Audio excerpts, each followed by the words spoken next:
He was once the loudest man in the ring, a towering force who could silence a crowd with a single glare, a man whose presence alone felt larger than life. But behind every roar he gave the world, behind every moment he played the part of the unstoppable giant, there lived a quieter truth.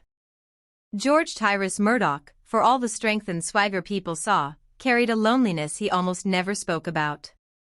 It was a silence he carried from childhood, a weight that shaped him long before the world ever knew his name. People saw the wrestler, the commentator, the entertainer who could command millions. But the man beneath all that armor was searching for something much simpler, something no championship belt or spotlight could offer. He was looking for peace. For family. For the kind of forgiveness that frees a person from their past. And the day he finally found it, it didn't come from fame or fortune or standing victorious in the ring. It came from a woman who had survived her own storms, rebuilt her own life, and would ultimately help him rebuild his.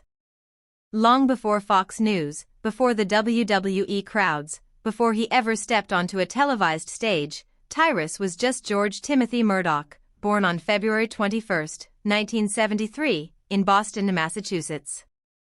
His childhood was not the kind you mold into a motivational poster. It was complicated, divided, and painful in ways most people would never guess. Growing up biracial, he didn't fully belong in either world. His mother's family rejected him for the color of his skin, and his father's side didn't offer much comfort either. He lived between two worlds but fit into neither. That experience left a wound that time didn't fully heal, a quiet ache buried under layers of toughness. What he didn't get from family, he tried to build through strength. If the world wouldn't protect him, he figured his body would have to do the job. That mindset became his armor. By college, he had grown into a powerhouse, playing football for the University of Nebraska at Kearney. For the first time, he had a lane, a direction, something that felt like it might finally become a future he could trust. He even dreamed of becoming a teacher someday, something few people know about him. But life has a way of redirecting even the strongest among us. When his appendix ruptured, the emergency surgery severed nerves in his leg, leaving him with a limp that would follow him for the rest of his life. That injury didn't just end his football dreams, it shattered the only identity he'd held on to. The strong one. The unbreakable one. Suddenly, he was 21, injured, uncertain, and afraid. The silence in his life grew louder. So when wrestling entered his world in the early 2000s, it wasn't because he was chasing fame. It was survival. A way to take all the pain inside him and mold it into something he could stand on. When he signed with WWE in 2006 under the ring name Gorilla, he wasn't stepping into a dream, he was stepping into a lifeline. Wrestling taught him how to turn pain into performance. How to bleed and smile at the same time. How to carry a persona that protected the man underneath. By 2010, he re-entered WWE as Brodus Clay, a name inspired by Snoop Dogg, whom he once worked for as a bodyguard. To outsiders, it was just another stage character. But to him, it was a mask. A way to hide the chaos inside. In 2012, the company reinvented him as the Funkasaurus, a dancing, colorful character meant to entertain the crowd. Fans loved it. Kids loved it. But behind that bright exterior was a man who was exhausted, not from wrestling, but from pretending he was okay. Then came 2014, and with it, another painful shift. WWE released him. At 37 years old, with a limp, a broken dream, and no clear direction, he was once again standing at the edge of his life wondering where to go next. But he didn't stop. Reinvention became his survival skill. He moved into total non-stop action wrestling and rebuilt himself into something darker, grittier, and far closer to the man he felt like inside. As Tyrus, he became the enforcer, the fixer, the one who did whatever needed to be done. The character felt uncomfortably real, and maybe that's why it resonated. By 2021, he climbed to the top of the National Wrestling Alliance, winning the World Television Championship and later the World Heavyweight title. But something strange happened with every victory. Instead of feeling whole, he felt emptier. The applause didn't fill the silence waiting for him at home. The belts didn't quiet the old wounds. Fame had given him everything except peace. And then came her. Before she ever met him, Ingrid Rink had lived a completely different kind of battle. Born April 24, 1981, she didn't grow up with privilege or support. She built her life on grit and self-discipline. At 15, she stepped into a fitness class and found not just a passion, but a lifeline. While other teenagers were figuring out hobbies, she was figuring out survival. By 16, she was teaching fitness classes. Not because it was easy, but because it gave her control when life around her felt unstable. Her early adulthood was filled with uphill climbs, heartbreak, financial stress, and the responsibility of raising children mostly on her own. And then came the breaking point. Her son Rock was diagnosed with type 1 diabetes. Overnight, her world became numbers, carb counts, insulin doses, and sleepless nights. It would have crushed a lesser person. But instead of breaking, she built something. Out of desperation came Sensible Meals, a meal prep company she created to help other families going through similar struggles. It wasn't about business. It was about survival, hers and everyone else's.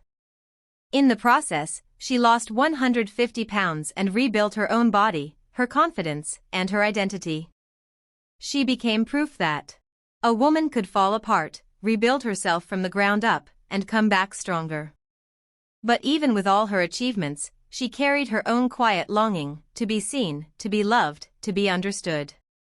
So when she met Tyrus around 2014, something unexpected happened. They didn't fall into a whirlwind romance. They didn't chase sparks or drama. They built something slower, deeper, more real. He was a man with walls of iron. She was a woman who knew how to climb them. They both came from places where love wasn't easy. They both knew what loss felt like. They both knew what it meant to protect themselves. And slowly, they became safe places for each other. When they welcomed their daughter, Georgie Rose, in May 2014, their world changed. For the first time, Tyrus, who had spent years fighting for applause, found purpose in the sound of a baby's laugh. Family became his anchor. Ingrid watched him soften in ways she never expected, and he watched her become the heart of their blended family. Together, they formed what many fans lovingly called the modern Brady Bunch, a mix of children from past relationships, blended not by blood but by love. The years passed, filled with chaos, healing, struggle, and laughter.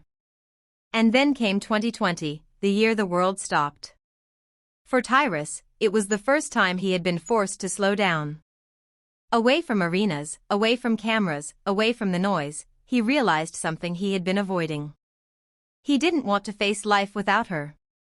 So during the quiet uncertainty of that year, he surprised her with an emerald engagement ring. Not for show. Not for publicity. Just for them. He later wrote, "Married for years, but officially gave her a real proposal. This woman is my everything." It was a promise born from love, not performance. They waited 4 years to make it official. Not out of doubt, but because they were already living as husband and wife. On January 6, 2024, they married quietly, surrounded by their children and the peace they had fought to build. And then came another transformation, not of fame, but of life. Just months after their wedding, they left behind Louisiana and moved to a sprawling farm in northern New Jersey. It wasn't about money. It wasn't about luxury. It was about healing. The farm became their sanctuary. A place where the noise faded. A place where he could breathe. A place where she could rediscover herself.